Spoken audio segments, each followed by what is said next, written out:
भारत को मिला सबसे बड़ा खजाना, डीजल पेट्रोल से मिलेगा छुटकारा। तेल उत्पादक देश सोच में पड़ गए, अब अपना क्या होगा।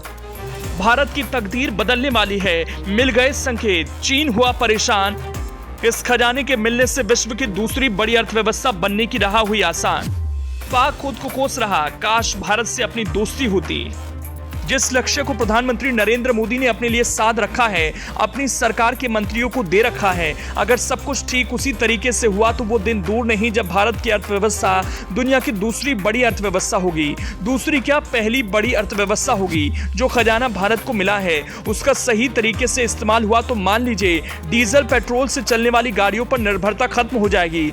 आने जाने के लिए ज्यादा जेब ढीली नहीं करनी पड़ेगी। विदेशी मुद्रा भंडार में बढ़ोतरी होगी। स्वास्थ्य और शिक्षा से मदों में पैसों को ज्यादा इस्तेमाल होगा। देश में नए नए उद्योग लगेंगे और तो और जिस तरह से भारत दुनिया में नंबर 1 है, उसी तरह कई ऐसे उद्योग लगेंगे जिसमें भारत का सानी कोई नहीं हो सकता है।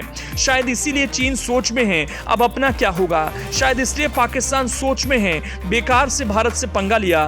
भारत अपनी तरक्की से बुलंदियों को छुएगा, अगर दोस्ती रहती तो फायदा मिल सकता था। यूं IMF और वर्ल्ड बैंक पर डिपेंडेंट नहीं होना पड़ता। यह बात सुनकर कईयों को यकीन नहीं होगा, यही कहेंगे कुछ ज्यादा तो नहीं बोल रहा, लेकिन भाई भारत को मिला ही कुछ ऐसा है जिसकी वजह से विश्वास के साथ कह रहा हूं, भारत आने वाले दिनों में टॉप पर होगा। इसलिए प्रधानमंत्री नरेंद्र मोदी से लेकर उनकी सरकार में खुशी है। चलिए अब आपको बताते हैं ऐसा क्यों कह रहे हैं। इस रिपोर्ट को आखिर तक जरूर देखिए।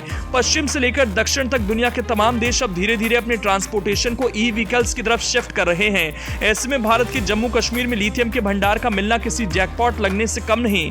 देश में पहली बार लिथियम का भंडार मिला है और ये भी कोई छोटा मोटा भंडार नहीं है। इसकी कुल क्षमता 59 लाख टन है, जो चिली और ऑस्ट्रेलिया के बाद दुनिया में सबसे ज्यादा है। इस खोज के बाद भारत लिथियम कैपेसिटी के मामले में तीसरे नंबर पर आ गया है। अब जान लीजिए लिथियम क्या है। लिथियम एक ऐसा नॉन फेरस मेटल है जिसका इस्तेमाल मोबाइल, लैपटॉप, इलेक्ट्रिकल व्हीकल समेत कई आइटम्स के लिए चार्जेबल बैटरी बनाने में किया जाता है। इस रेयर अर्थ एलिमेंट के लिए भारत अभी दूसरे देशों पर निर्भर है। भारत के लिए खोज बड़ी करामाती साबित हो सकती है। अभी तक भारत में जरूरत का 96% लिथियम आयात किया जाता है। इसके लिए बड़ी मात्रा में विदेशी मुद्रा खर्च करनी पड़ती है।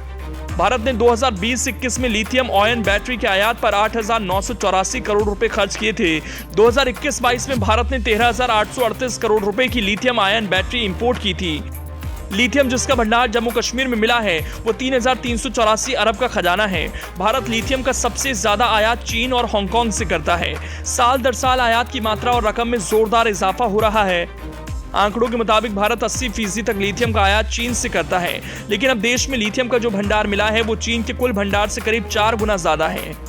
चीन के माथे पर पसीना इसलिए है, इसलिए वो सोच में है, अब उनका क्या होगा। इलेक्ट्रिक वाहनों पर फोकस बढ़ाने के बाद से भारत लिथियम आयात करने के मामले में दुनिया में चौथे नंबर पर रहा।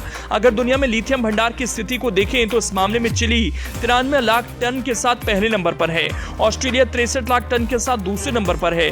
कश्मीर में 59 लाख टन भंडार मिलने से भारत तीसरे नंबर पर आ गया है। अर्जेंटीना 27 लाख टन भंडार के साथ चौथे, चीन 20 लाख टन भंडार के साथ पांचवें और अमेरिका 10 लाख टन भंडार के साथ छठे स्थान पर है।